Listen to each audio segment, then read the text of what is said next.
I had the previous night off, so I had the whole day to myself.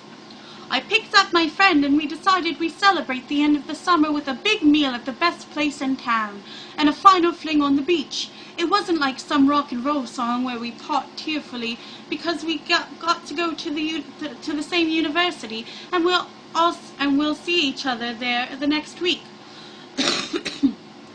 Well, we went to a real good restaurant, I guess I shouldn't mention it by name, and sat down for our big meal. We got a window seat overlooking the sidewalk. Very nonchalantly, I pulled back the curtains to look outside. I almost shit! Like a flashback, everything Mom and Dad told me about their experience hit me. I was really stunned for a second. Standing right outside our window was a little girl looking just like the one in Mom and Dad's story. She was about 10, soaking wet, matted hair, and her dress was in shreds at the back. She just stood there, her back to me, looking into the street. Now, you're not going to believe this, but when I told my friend to look outside, in that little bit of time that took, she was gone. It was broad daylight on a busy street, but she was gone. I had never told my friends about my parents' experience, so I just clammed up and said I saw someone we knew pass by. I kept the secret, but I was churning inside with a little fear and a lot of confusion.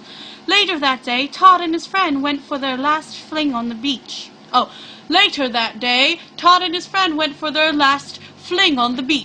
It was as well the last fling of the mysterious girl in the tattered clothing. We just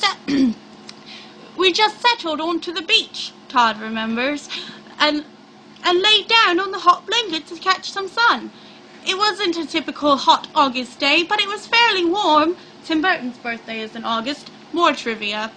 The beach wasn't really crowded, and hardly anybody was really in the water. I remember that I was kneeling on all fours, facing the dunes, trying to zero in on a radio station. I couldn't believe my eyes. I was distracted by movement right on the edge of the beach. I looked up, squinted to see whatever it was, and then, like something out of a cheap movie, she was there. It was that damned little girl again, and again her back was toward me. She had the same torn dress, was soaking wet, and just stood there in the sand. I tried to keep my eye on her as long as possible and get my friend's attention, but it was no use. I must have blinked or something and then figure it was gone. It was the absolute strangest and scariest thing that's ever happened to me. Todd concludes. Doug has since tried to find any connection between the beach house and any possibility of a ghost. He has found nothing. He's never told the story to any of the co-owners of the property and feels a bit guilty about that. I don't know, I guess I should, he said, but I've got too much time to spend on my artwork. I've told them, of course, about the break-in, and we've taken precautions against that happening again, but I'm not sure I want to tell them about our experiences with the little girl, or whatever the hell she is or was. Diane said the family came back the following August with a certain amount of cautious hesitation.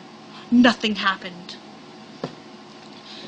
Since then, Diane said, we've learned to live with whatever happened to us. We even gave that little girl a name, Little Miss August. It's really sad, though. What if she or it really is a ghost? What if it's the spirit of a shipwreck victim or something like that? Getting a little paranoid here.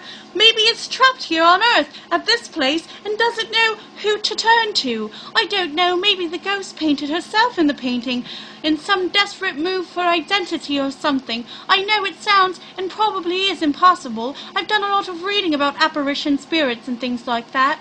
Never did before, but have since I experienced it firsthand. After reading about how the energy of the spirit or soul can remain earthbound in a confused state, well, I kind of pity little Miss August, and I wish I could help her. Who knows, maybe she'll come back someday. And that concludes Scary Story Time with Stella Halka.